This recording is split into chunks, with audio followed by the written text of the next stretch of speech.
BTC ओनसोलनि जेसेबां बर'जों लोगोसे गुबुन गुबुन हारिनि सुबुंफोर दङ बिथांमोना थांनाय 17 बोसोर हाग्रामानि सासनाव जोबोर खस्थ' मोनदोंमोन। बेखि जे करापसन, जे नियम निति गैयै, आयेन कानुन गैयै बिदि जि मोनसे गाज्रि सासन, बे सासननिफ्राय बारग'नो थाखाय हास्थायबोबाय थादोंमोन। आरो बे हास्थायनाया मैयानि जिथु स्टेट गभर्नमेन्ट, आसाम गभर्नमेन्टनि जि केबिनेट डिसिसन, बे डिसिसननि जगियति दिनैनिफ्राय गभर्नरनि आखायाव जे बिटिसिनि सासननि दायित्व थांबाय, बे थांनाय लोगो लोगोनो गासैबो बिटिसिनि रायजो राजाफ्रा मोनसे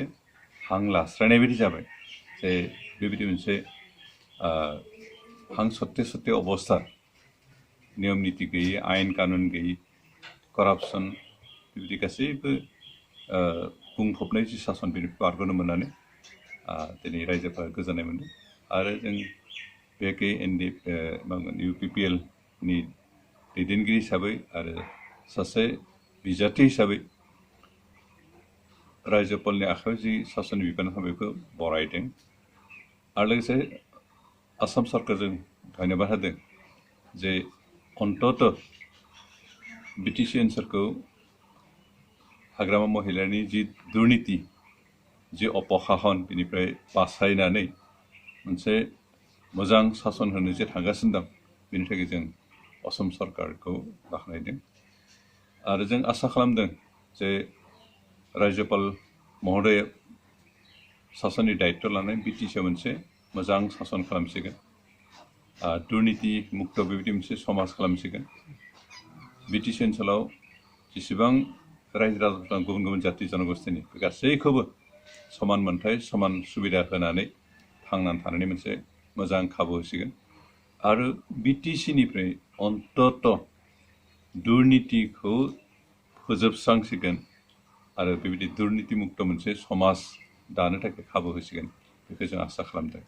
बेनिखायनो जों गभर्नरनि जि सासन बेखौ बरायदों आरो बे सासननि गेजेरजों मोनसे मोजां परिबेश, मोजां बारहावा,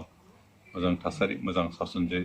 बिटिसि ओनसोलाव जों मोनसिगोन बेखौ आसा खालामदों। आरो बिथांनिफ्राय जों बेखौनो लुगैदों। बिथांमोना खिन्थु जों नुदोंमोन जे हाग्रामा दैदेननाय BPF हानजाया दा बिथांमोननो होनो नांगौ होननानै माने सरकारनि सासनखौ बिथांमोननो होनो नांगौ होननानै बिथांमोना दाबि खालामदों। नाथाय बे दाबि खालामथियावबो मैया जों नुबाय माने रायजो बेंगिरिनि आखायाव थांबाय। दा अब्ला बिथांमोना मानो थाखाय इसेबां ब्रा ब्रा खावलायदोंमोन जे आयेनाव थाखानाय जिनिसखौनो जिहेतु माने बे माबाफोर बिथांमोननि सिङाव माबाफोर दंमोन नामा, आन्दोआव माबाफोर दंमोन नामा?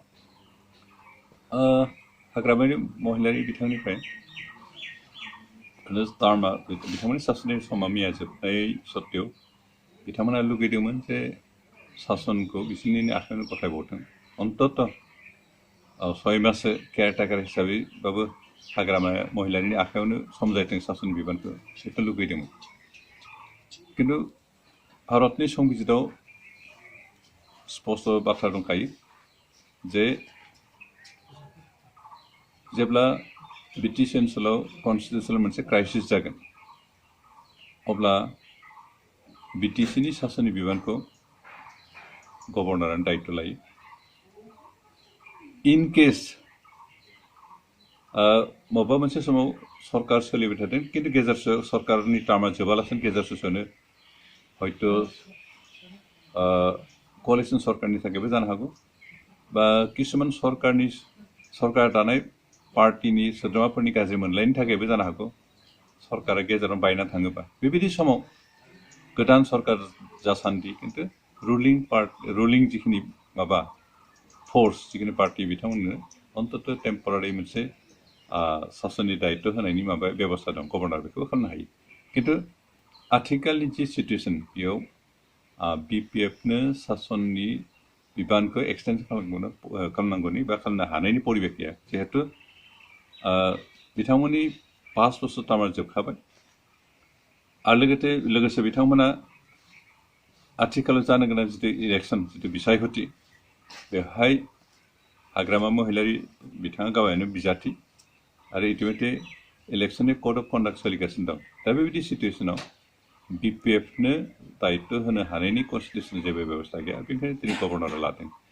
दिनै हाग्रामा महिलारिनि कम्पानि बिथांमोननि जिखिनि मावथि बिथांमोना लुगैदोंमोन जे हाग्रामा महिलारिनि दायित्वखौ होनानै आरो बिनि आन्दोआव गोबां बिथांमोना एजेन्डा दं खारन बिथांमोना गिनाय मोनसे दं जे गाबोन जुदि पावारनिफ्राय बिथांमोना गोग्लैनो गोनां जायो गोजान जानो गोनां जायो अब्ला हले बिथांमोना थांनाय समफ्राव जिफोर करापसन खालामदों जिखिनि दुर्निति मावदों बिनि सायाव हयथ' निश्चय इनकुवारि जागोन आरो सरकार बेखौ खालामगोन खालामालाबानो थानो नाङा बेनिफ्राय बिथांमोना दायित्व मोनबावनाय होनबा नेक्स्ट इलेक्सनाव गोरलैयैनो फांफं खालामना थगायथि खालामना सिगि सग' खालामनाबाबो इलेक्सन देरहाहोनो हानायनि मोनसे खाबुखौ लागौमोन खिन्थु दिनै बे मोननैबो नोजोरा बिथांमोना फेलें जाबाय जाफुंहोनो थाखाय जे बिथांमोना दिनै नेक्स्ट इलेक्सनाव गावसोरनि मावगोन मासल पावार बाहायनानै थाखा फैसा बाहायनानै देरहाहोनो हानायनि जि मोनसे आसा दं बेबो गैया जाबाय आरो लोगोसे बिथांमोननि जितु थांनाय समफोरनि 17 बोसोरनि जिखिनि मिसरुल जिखिनि मिस एडमिनिस्ट्रेसन आरो जि करापसन बे करापसनफोरनि सायाव सरकारा इनकुवारि होसिगोन आरो बिनिफ्राय बासायनो थाखाय बे गासैबो गोरोन्थिफोरखौ बिथांमोना जोख्लोबनो नाजादोंमोन खिन्थु बे साक्सेस जानाय नंला जों बे समावनो आर'ज खालाम बेखे गभर्नर आरो असम सरकारखौ मोनसे रिकुवेस्ट मोनसे एपिलसो खालामबावनो लुगैदों जे थांनाय समफोरनि जिखिनि करापसन बेखे हाग्रामा महिलारिनि एगेन्स्ट केक रिपर्ट दं जेरावहाय 800 crore केलेंकारिनि बाथ्रा दं होननानै उल्लेख खालामनाय जादों आरो लोगोसे बिभिन्न गभर्नमेन्ट स्किम बे एनरेगा स्किमानो जा बा गुबुन स्किमानो जा बे स्किमफोरखौ इमप्लिमेन्ट खालामनायाव जे बिथांमोना करापसन खालामदों बिनि प्रुफ इतिमধ্যে फारसे ओंखारबोगासिनो बिभिन्न समस्तिफ्राव जेरै जब कार्ड बायदिसिनानि थाखा मानो जानाय बिपिएफनि सोद्रोमाफोर गासैबो रिपर्टफ्रा ओंखारगासिनो दं आरो बेफोरखौ नंगौ नङा इनकुवारि खालामनानै जायफ्रा थारैनो दायनिगिरि बिथांमोनखौ देशनि आयेन मथे साजा होनायनि बेबस्थाखौ खालामनांगौ जों बेखौ खावलायदों दा बे समावहाय जा बिस्वजित दैमारिया मोनसे फिनजाथाय होदोंमोन बिथांमोना संबिधानखौ नायनानै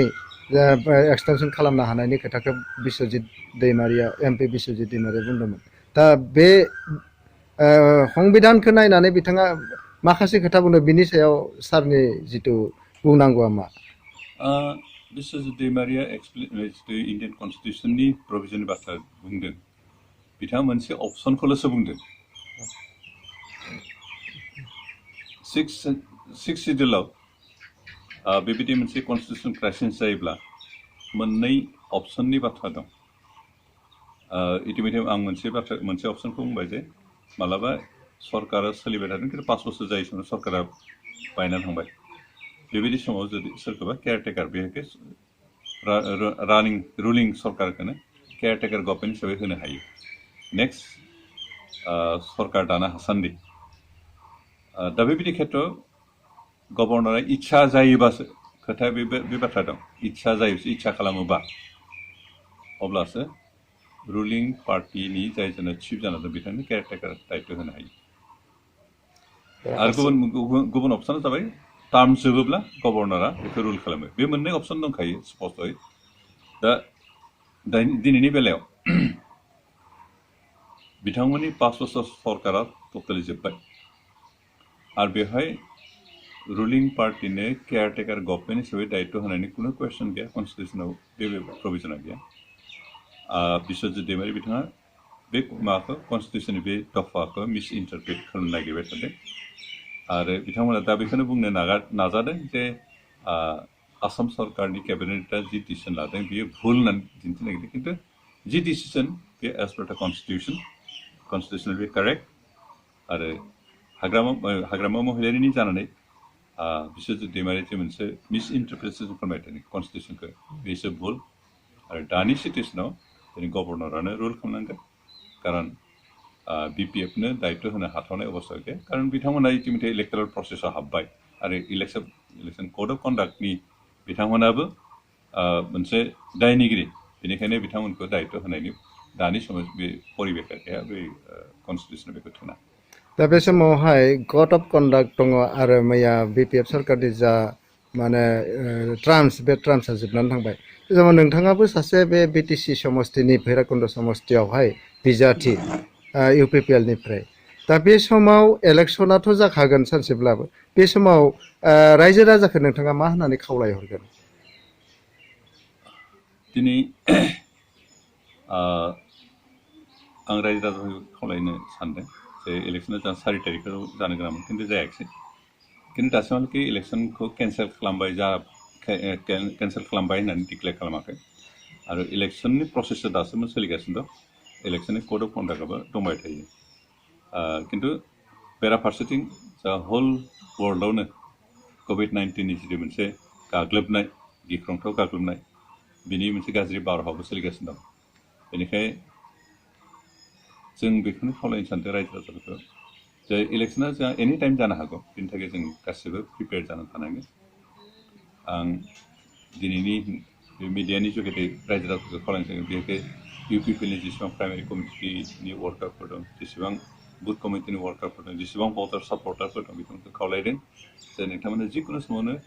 इलेक्सननि मोगा मोगि जानो थाखाय थामथिम जानानै थाबाय थानाया मोजां जागोन खारन जोंनो गोदान सरकार नांगौ जोंनो मोनसे परिबर्तित सरकार नांगौ जोंनो मोनसे मोजां सरकार नांगौ दुर्नीति मुक्त बेबायदि मोनसे समाज जों नांगौ जे हिसाबै जोंनो दुर्नीति मुक्त बेबायदि सरकार नांगोन आरो बेनिखायनो बेबायदि सरकार लाबोनो थाखाय BTATनि जेसेबां रायजो राजाफोर दं गासैबो रायजो राजाफोरनो बेखौ खावलायदों लोगोसे जिहेतु COVID-19नि थाखाय लकडाउन सोलिगासिनो दं बे लकडाउननि जिखिनि इन्सट्राक्सन दिनै सरकारनिफ्राय आरो मेडिकेल डिपार्टमेन्ट साइडनिफ्राय होगासिनो दं बिनि थाखाय जों बे गासैबो इन्सट्राक्सनफोरखौ मानिनांगोन जों जाहाथे सुबुं गमाफोरनिफ्राय गोजान जाना थायो गावखौनो जेसेबां हायो आइसोलेट जानानै लाखिनो हायो बेनिफ्राय साब सिखोन थायो जाहाथे जों सानफ्रामबो आथिं आखाइ सुनाय बे बेबस्थाखौ खालामनो हायो बेनिफ्राय जों सेनिटाइजार इउज खालामो जाहाथे मास्क गानो बे गासै बाथ्राफोरखौ गोसोआव लाखिनानै जों सोलिनांगोन आरो बिनि गेजेरजों जों गावखौ बासायनायजों लोगोसे गावनि न'खरनि परियाल गावनि गामि गावनि समाज आरो दुलाराय ओनसोलखौ जों बासायनो हागोन खारन जि COVID-19नि जिथु गाग्लोबनाय बे जोबोद गिख्रंथाव